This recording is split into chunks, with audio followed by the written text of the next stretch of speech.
सिंधुदुर्ग जिल्ह्यासह इतर जिल्ह्यातील ताज्या घडामोडी पाहण्यासाठी सिंधुदुर्ग 24 तासला सबस्क्राइब करा आणि बेल आयकॉनवर क्लिक करा। सिंधुदुर्ग 24 तास सदैव तुमच्या सोबत। पुढील बातमी पाहणार आहोत विस्ताराने।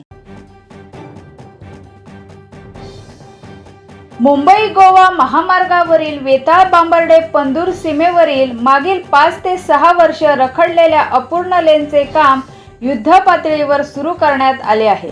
वेताळ बांबर्डे पंदूर पुलानजीक गोव्याच्या दिशेने जाणाऱ्या लेनचे काम अर्धवट स्थितीत होते। यामुळे या ठिकाणी अनेक अपघात घडले असून यामध्ये अनेकांना आपले प्राणही गमवावे लागले, तर अनेक प्रवासी जायबंद झाले।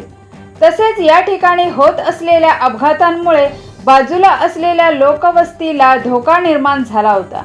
मात्र आजपासून या अपूर्ण लेनचे काम युद्धपातळीवर सुरू करण्यात आले आहे।